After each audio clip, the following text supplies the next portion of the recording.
बहराइच हिंसा पर सीएम योगी का तगड़ा एक्शन। भीड़ पर लाठियां बरसाने वाले सीओ को किया गया सस्पेंड।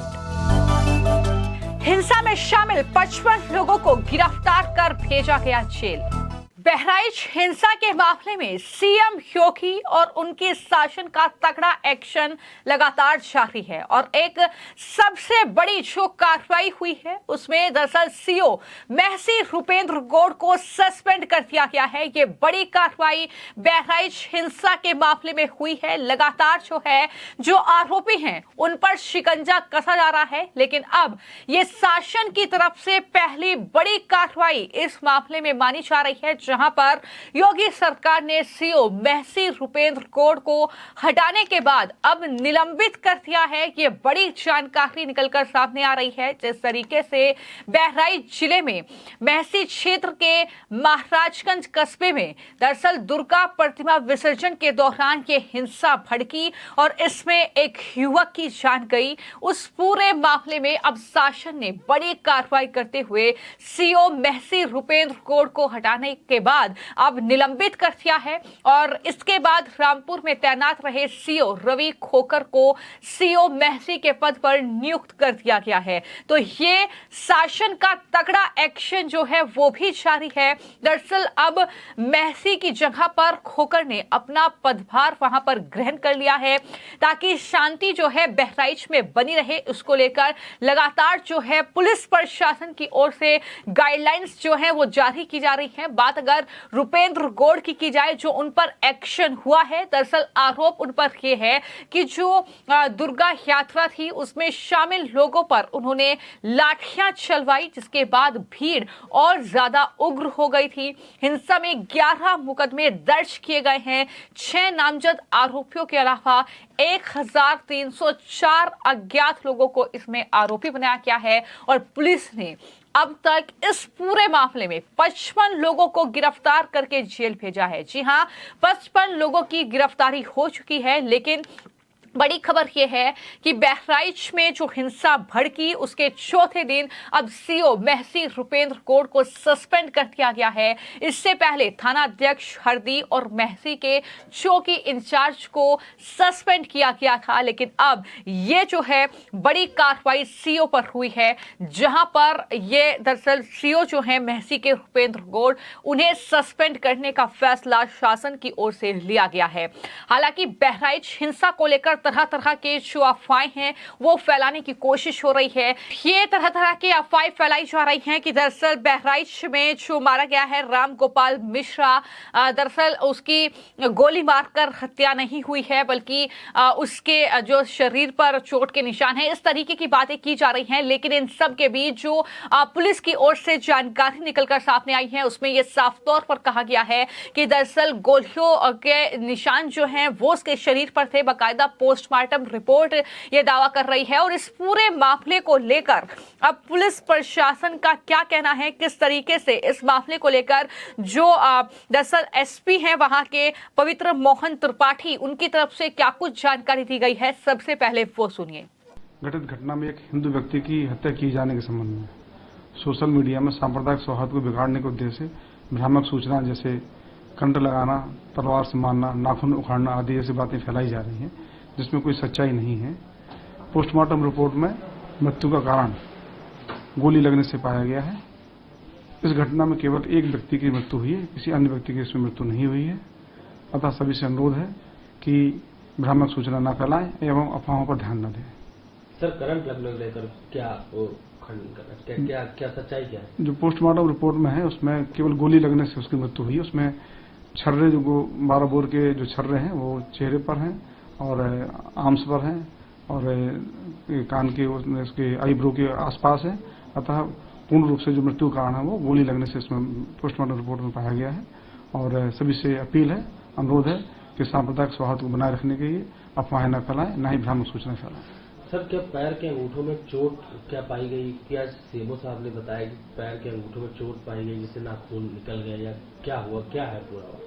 जहाँ तक पोस्टमार्टम रिपोर्ट के अवलोकन से है उसमें कहीं भी नाखून उखाड़ने जैसी कोई बात उसमें नहीं लिखी गई है और न ही तलवार वाली बात है, न ही करंट लगाने जैसी कोई बात उसमें पाई गई है। और ये पीएम रिपोर्ट भी ये RTI के माध्यम से प्राप्त की जा सकती है। तो बहराइच हिंसा को लेकर जहां एक तरफ सीएम योगी, उनकी सरकार, उनके शासन का तगड़ा एक्शन लगातार देखने को मिल रहा है। न सिर्फ गिरफ्तारियों का दौर लगातार जारी है, जो आरोपी हैं उन पर शिकंजा कसा जा रहा है, बल्कि इसके अलावा जो शासन में कहीं ना कहीं कमियां हुई हैं, जो पुलिस अधिकारियों की कमियां हैं, उस पर भी अब तगड़ा एक्शन देखने को मिल रहा है। हालांकि हिंसा प्रभावित पूरे इलाके में फिलहाल फोर्स तैनात हैं और महाराजगंज जहां से हिंसा की शुरुआत हुई, वहां 2 किलोमीटर इलाके में पूरी तरह से मार्केट बंद है।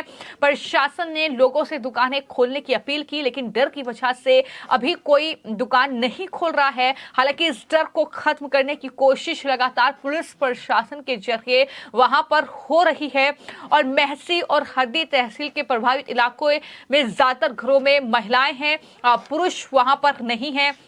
इस तरीके से क्योंकि लगातार ये FIR दर्ज की जा रही है इस पूरे हिंसा के केस को लेकर और अब तक 55 लोगों को गिरफ्तार किया गया है।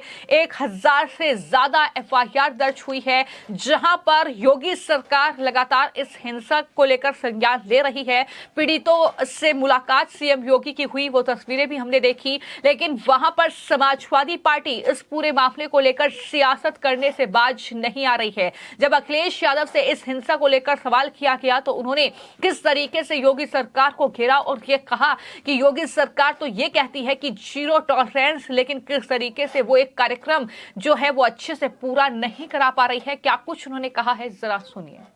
ये बहराइच का प्रशासन का फेलियर और शासन का फेलियर है। जो लोग जीरो टॉलरेंस की बात करते थे, जो लोग कहते थे और इस बात को कभी नहीं बोलते थे कि हर आयोजन को वो बड़े शांतिपूर्ण ढंग से कराते हैं, तो आखिरकार जहां इतना बड़ा आयोजन हो रहा था उसमें पुलिस सुरक्षा क्यों नहीं थी और क्या प्रशासन को जानकारी नहीं थी कि किस तरह का वहां क्या क्या हो रहा है? पूरी जिम्मेदारी प्रशासन की है। अब प्रशासन और शासन मिलकर के अन्याय कर रहा है, अन्याय। तो एक तरफ अखिलेश यादव जो है सरकार को इसका जिम्मेदार बता रहे हैं, लेकिन वहीं पर समाजवादी पार्टी के कुछ नेता ऐसे हैं जो खुलकर आरोपियों का समर्थन कर रहे हैं और उसमें है लाल बिहारी यादव। ये समाजवादी पार्टी के नेता हैं जिन्होंने ये कहा कि बहराइच में मारे गए राम गोपाल मिश्रा की गलती की वजह से ये हिंसा भड़की, वो बड़ी साजिश का हिस्सा लग रहा है। इस तरीके के आरोप जो है वो दरअसल आरोपी को बचाने के लिए राम गोपाल मिश्रा जिनकी जान गई है उन पर ही मर रहे हैं। और इतना ही नहीं, समाजवादी पार्टी तो इसमें उपचुनावों को भी घसीट रही है और कह रही है कि दरअसल बीजेपी हिंदू मुस्लिम दंगे भड़काने की साजिश कर रही है। लेकिन बहराइच हिंसा को लेकर जो खुलासे लगातार निकलकर सामने आ रहे हैं, जिस तरीके से बता दें कि राम गोपाल मिश्रा की दरअसल गोली मारकर हत्या की गई, इसके अलावा वहीं पर जो गिरफ्तारी का सिलसिला है वो लगातार बढ़ रहा है और खबर ये भी है कि दरअसल नेपाल भागने की फिराक में राम गोपाल हत्याकांड का आरोपी जो है उससे दरअसल गिरफ्तार किया गया है। वो नेपाल भागने की कोशिश कर रहा था और इसमें जो है नामजद मोहम्मद दानिश उर्फ राजा उर्फ साहिर को गिरफ्तार किया गया है। ये चौथा नंबर पर जो है नामजद था जिसकी गिरफ्तारी इस केस में हुई है। तो लगातार गिरफ्तारी का सिलसिला बढ़ रहा है, लेकिन इस पूरे मामले को लेकर अब डीजीपी प्रशांत कुमार ने बहराइच हिंसा की समीक्षा की है, जिम्मेदार पुलिसकर्मियों और अधिकारियों की रिपोर्ट तलब की है, जरूरी निर्देश कानून व्यवस्था को लेकर अधिकारियों को दिए गए हैं और क्योंकि त्योहार आने वाले हैं तो ऐसे में कानून व्यवस्था बनी रहे, इसको लेकर भी उन्होंने दरअसल वीडियो कॉन्फ्रेंसिंग में एडीजी LO अमिताभ यश समेत तमाम सीनियर अधिकारी मौजूद थे और इस तरीके से ये समझ में आ रहा है कि इस पूरी हिंसा को लेकर कितना तगड़ा एक्शन जो है वो कहीं ना कहीं उत्तर प्रदेश में देखने को मिल रहा है। सीएम योगी खुद संज्ञान ले रहे हैं, अधिकारी खुद संज्ञान ले रहे हैं और इस तरीके से लगातार ये गिरफ्तारियों का दौर जारी है। लेकिन समाजवादी पार्टी इस पूरे मामले को लेकर सियासत करने से बाज नहीं आ रही है। आपकी इस पूरे मामले को लेकर क्या राय है, हमें कॉमेंट बॉक्स में जरूर लिखें। धन्यवाद।